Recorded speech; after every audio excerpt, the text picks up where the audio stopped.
In a peaceful garden, nestled deep within the soft, dark earth, lived a tiny seed named Lumo. More than anything, Lumo dreamed of becoming a tall, strong tree, his branches reaching for the sun and his leaves dancing in the breeze.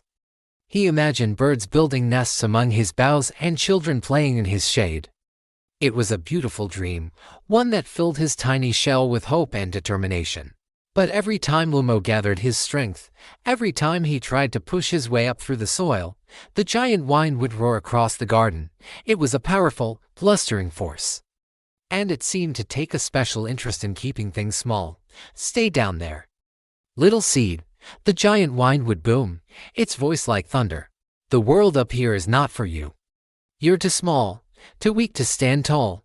Hearing this, Lumo would tremble in the darkness. The wind's words echoed in his tiny heart. Maybe the wind was right. Maybe he was just a foolish little seed with a dream that was too big for him. Discouraged, he would curl back into himself, the dream of the sun feeling further away than ever. He began to believe he was meant to stay hidden in the soil forever. One bright sunny morning, as Lumo was hiding from his own ambitions, a small ant scurried past his patch of soil. The ant, carrying a crumb many times its own size, paused for a moment. Sensing the little seed's sadness, the ant leaned in close and whispered, "Hello down there. Why do you hide? If you stay hidden in the dark, the world will never get to see the amazing tree you're meant to be." The ant's words were small, but they carried a powerful truth. They were like a tiny spark in the darkness of Lumo's doubt. An amazing tree. The thought made him feel a flicker of his old courage return. He wasn't just a weak seed, he was a potential tree. The world was waiting to see him. That very moment, something shifted inside Lumo. He decided he would not let the giant wind's words define him. He took a deep breath of earthy air. He pushed. He stretched. With a might he didn't know he possessed, he wriggled and strained against the heavy soil above. It was harder than he ever imagined, but the ant's words echoed in his mind.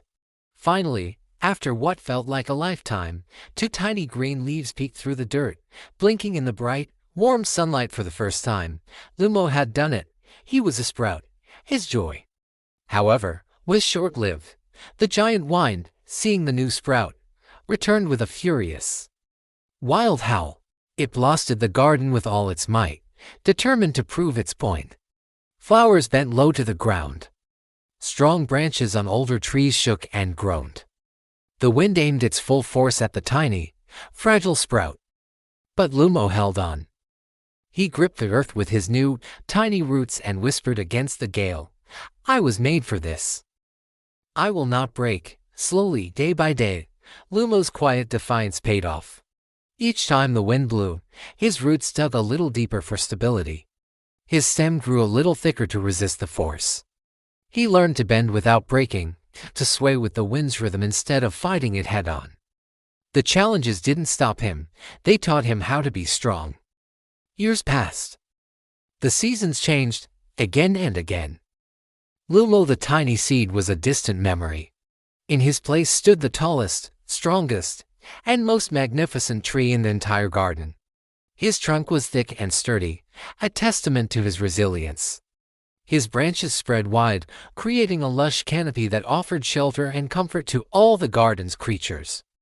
One day, the giant wind came rushing through the garden as it always did. It blew with its familiar, blustering power. But this time, when it hit Lumo, the great tree didn't shake. He didn't even tremble. Instead, a gentle, rustling sound whispered through his thousands of leaves. It was the sound of Lumo's laughter. He looked out over the garden he now protected and spoke to the wind, his voice calm and deep. "Thank you," he said softly through his branches. "You didn't break me. You made me stronger." The wind, for the first time, seemed to quiet down, as if in awe of the great tree that had refused to stay small. Thanks for watching our story today. If you enjoyed Lumo's journey, don't forget to like, subscribe, and hit the notification bell so you don't miss our next adventure. See you soon.